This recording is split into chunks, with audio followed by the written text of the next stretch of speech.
Olá, tudo bem com você? Que bom estarmos juntos para darmos sequência ao nosso estudo do livro A Gênese. Eu sou o professor Wagner Klein. Sou professor de Física, terapeuta holístico e você está no canal Sob Nova Visão.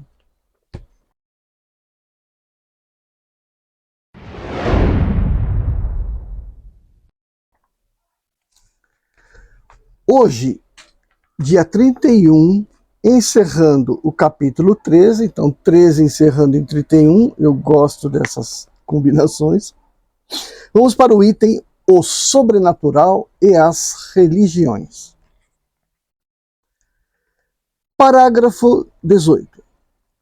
Pretender que o sobrenatural seja o fundamento necessário de toda religião, que seja a chave da abóbada do edifício cristão, é sustentar uma tese perigosa. Fazendo-se repousar as bases do cristianismo sobre a base única do maravilhoso, é dar-lhe o apoio frágil do qual as pedras se destacam a cada dia. Esta tese de que eminentes teólogos se fizeram defensores conduz direto a esta conclusão de que, num tempo dado, não haverá mais religião possível, nem mesmo a religião cristã, se o que é considerado sobrenatural for demonstrado natural. Porque será que em vão amontoar argumentos não se chegará a manter a crença de que um fato é miraculoso quando está provado que ele não o é? Ora, a prova de que um fato não é uma exceção nas leis naturais é quando ele pode ser explicado por essas mesmas leis e que, podendo se reproduzir por intermédio de um indivíduo qualquer, cessa de ser o privilégio dos santos. Não é o sobrenatural que é necessário às religiões, mas bem o princípio espiritual que se confunde erradamente com o maravilhoso, e sem o qual não há religião possível. O Espiritismo considera a religião cristã de um ponto de vista mais elevado. Dá-lhe uma base mais sólida do que os milagres. São as leis imutáveis de Deus, que regem o princípio espiritual como o princípio material. E esta base desafia o tempo e a ciência, porque o tempo e a ciência virão sancioná-la. Deus não é menos digno de nossa admiração, de nosso reconhecimento, de nosso respeito, porque por não ter derrogado as suas leis, grandes, sobretudo, por sua imutabilidade. Eles não têm necessidade do sobrenatural para render a Deus o culto que lhe é devido. Não é a natureza bastante imponente por si mesma e falta-lhe acrescentar, seja o que for, para provar o seu poder supremo? A religião encontrará tanto menos incrédulos quanto for, em todos os pontos, sancionada pela razão. O cristianismo nada tem a perder com essa sanção. Ao contrário, não pode com isso senão ganhar. Se alguma coisa pôde prejudicá-lo, na opinião de certas pessoas, foi precisamente o abuso do maravilhoso e do sobrenatural. 19. Tomando-se a palavra milagre em sua acepção etimológica no sentido de coisa admirável, teremos sem cessar milagres aos nossos olhos. Nós os aspiramos no ar e os pisamos sob os nossos passos, porque tudo é milagre na natureza. Quer-se dar ao povo, aos ignorantes, aos pobres de espírito, uma ideia do poder de Deus?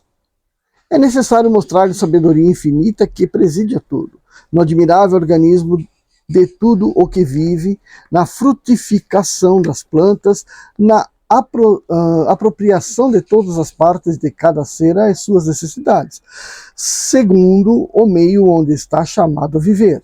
É necessário mostrar-lhes a ação de Deus no rebento da erva, na flor que desabrocha, no sol que tudo vivifica. É necessário mostrar-lhes a sua bondade na sua solicitude por todas as criaturas, tão íntimas que sejam, a sua providência na razão de ser de cada coisa, de qual nenhuma é inútil, do bem que sai sempre do mal aparente e momentâneo.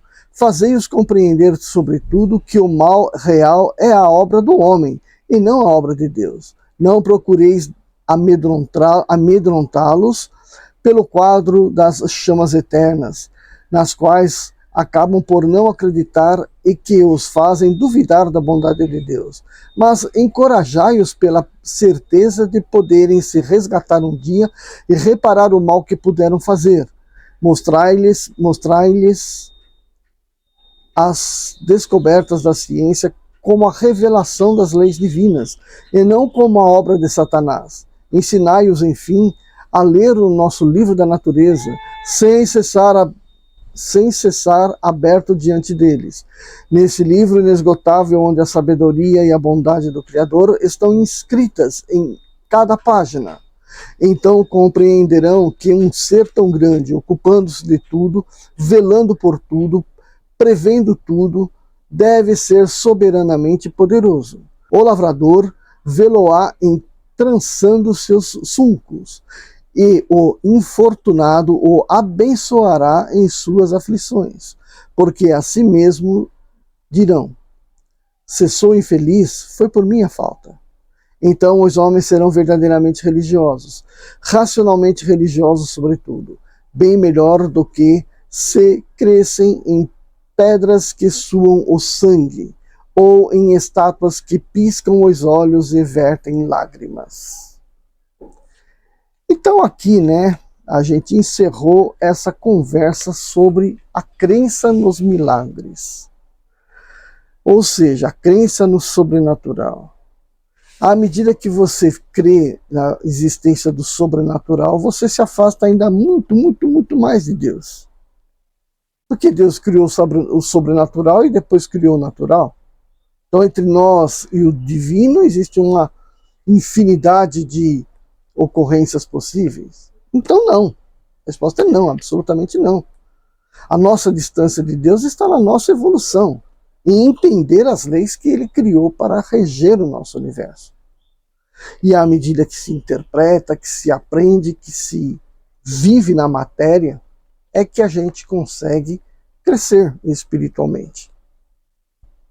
Já dissemos isso nas outras ocasiões. Bom, gente, então, aproveitando que hoje é o dia 31 do ano 2025, fazer uma sugestão para você. Pegue um papel, né, pega um caderno, um lápis, caneta, como queira, e faça uma retrospectiva do ano 2025. Uma retrospectiva, né, das suas ações. Não do tipo retrospectiva da televisão, que passa um monte de desgraça lá que aconteceu durante o ano. Quando passa uma coisa legal, você pensa em prestar atenção, já acabou a notícia e já vai para mais desgraça. Então, esquece esse tipo de coisa. É para você pensar as coisas que você fez mal feita, que deixou de fazer, que queria fazer, mas não fez, e aquelas que você fez, às vezes que você nem pensava em fazer e fez, que foram muito bacana e muito proveitosa. E de cada uma delas, você descreva o porquê aquilo aconteceu ou o porquê aquilo não aconteceu. Procure encontrar você nessas situações. O que faltou em você para fazê-las acontecer? E qual foi o excesso que você cometeu que fez causar certas desavenças, certos problemas? Anote isso. E em seguida, comece a planejar 2026. Planejar como, né? Então é organizar seus pensamentos e fazer metas. Escreva. Esse ano eu quero fazer isso. Não é assim, eu quero que me aconteça isso, não é esse tipo de coisa. Para isso eu não estaria falando, né? É bobagem. É aquilo que você gostaria, pretende, né? Fazer. Ah, mas tem coisa que eu quero fazer, mas não tem condição de fazer. Mas escreve. Você não sabe o dia de amanhã. Se você crê que você pode fazer, então existe a possibilidade de ser feita. Que você acredita. Então escreva, escreva, escreva, escreva. Não importa se são 5, 10, 20, 30 metas, não importa. Escreva tudo aquilo que você pretende fazer. E por que tem que ser escrito? Porque você tem que guardar isso para o final do ano, você fazer a mesma análise que eu acabei de sugerir para o ano de 2026. Mas assim que você escrever, não fica pensando, hoje já é dia 1, dia 2, não importa, né? Se é hoje, se é amanhã, se é depois de amanhã, não importa. Esse começo de ano. Não se atente a que aquilo deverá acontecer dali uma semana, dali 3 dias. Não se preocupe com isso. Por que não? Porque o ano de 2026 começa oficialmente amanhã, no dia 1º. Oficialmente por quê? Porque é assim que os romanos fizeram. Era o dia 1º de janeiro, era o dia em que os governantes, seja governadores ou prefeitos, que foram eleitos, não era voto popular, os eleitos começavam a administrar o seu terreno de comando. Então, por conta disso, ficou sendo dia 1º de janeiro e custou aí vários séculos até que todo o planeta estivesse considerando o dia 1º de janeiro o começo inicial do ano. Mas, para quem curte a espiritualidade, acaba entendendo que o ano realmente começa lá na frente, no equinócio de Áries. É lá que começa o ano. Quando o plano do equador terrestre coincide com o plano do equador solar. E aí começa-se um novo ano. Mas isso, equinócio de Áries, não está acontecendo em Áries por conta do movimento de precessão. Tá, mas não é isso que você tem que se preocupar. Como eu digo lá no meu livro, A Vida Sob Nova Visão, esse signo de Áries, ele corresponde aos primeiros 30 graus do movimento da Terra pós esse equinócio. Mas o equinócio de primavera para nós e o equinócio de outono, né, de outono e de primavera, são equinócios. Então são iguais. Iguais com relação ao posicionamento, mas diferente na sua orientação vetorial. A Terra está indo para um lado e da outra a Terra está indo para o outro lado. Então, são dois pontos que têm coordenadas espaciais diferentes do ponto de vista do movimento, certo? Então, nesses primeiros 30 graus que a gente se considera lá, então, o signo de Áries. Esquece lá qual que é a constelação que está lá atrás, não é isso que está importando aqui. E aí começa-se, então, o ano. Então é ali que você começou a contar, se você preferir também, não quiser uma visão astrológica, você pode pensar, são os primeiros, primeira regência de Ogum, por exemplo. Por que Ogum? Ogum, orixá desbravador, que dá força, que dá energia, que dá ação, né? Se ele é aquele que abre os caminhos, significa que ele é o começo. É aquele que rege o começo das ações, que te dá a energia necessária para fluir através dos novos caminhos. Né? Pode pensar dessa forma. Não importa. É aquele momento que você vai começar o seu ano verdadeiro, no qual você começa. É só parar e prestar atenção nas retrospectivas, por exemplo. Você vê que é sempre a partir de abril, né? O equinócio é 21 de março, tudo bem. Mas a partir praticamente de abril é que começam as grandes modificações políticas no planeta. E também outras tantas outras na sua própria vida. Se você for estudante ou se você for trabalhar numa empresa, você vai ver que as mudanças acontecem ali. Até tem um ditado popular aí que fala, aqui no Brasil as coisas acontecem depois do carnaval. Mas não é por causa do carnaval, é por causa das aproximações dessas datas, que as pessoas acabam percebendo no desenrolar de suas vidas. Bom, Então por que você tem que fazer isso aí agora, né? Porque agora nós estamos sob o signo de Capricórnio. É o momento que você deve estar programando, construindo mentalmente, elaborando mentalmente as estratégias que você vai levar para o ano que vem. É o momento, mas então eu vou pegar todas as coisas velhas que eu tenho em casa, vou jogar fora, fazer a limpeza. Faça isso. Isso também é um movimento de organização, né? Jogar a tranqueira fora, deixar espaços livres para que o novo venha fazer. Mas, de qualquer forma, não se demore muito para fazê-lo. Você tem que estar nesse período de Capricórnio. Não deixa passar para fevereiro, porque aí é o período da transformação. Aquilo que parecia ser um caminho pode ser outro. E as ideias mudam. Ocorrem transformações.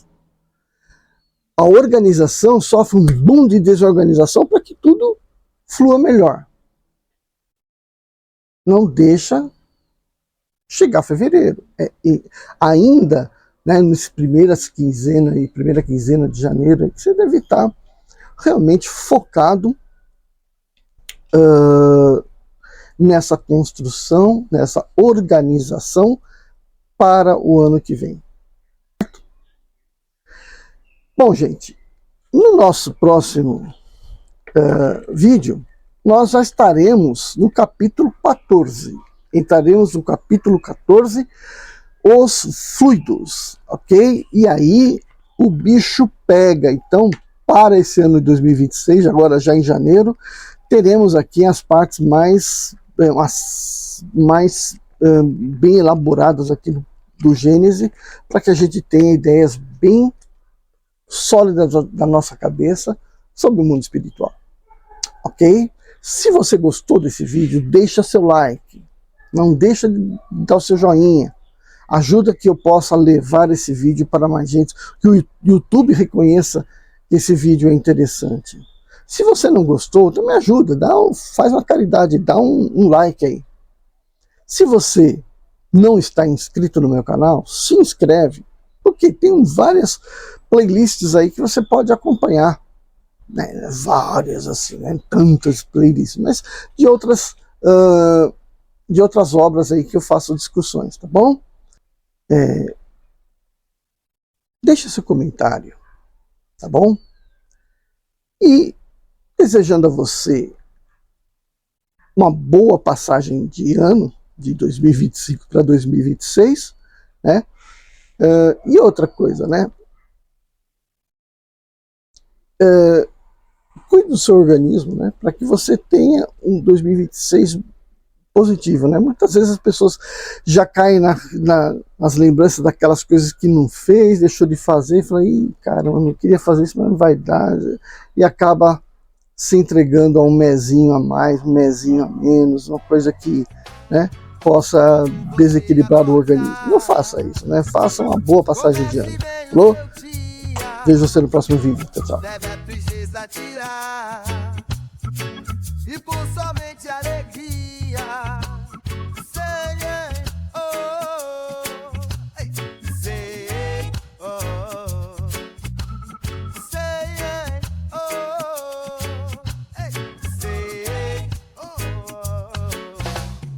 mágoa, tristeza e rancor.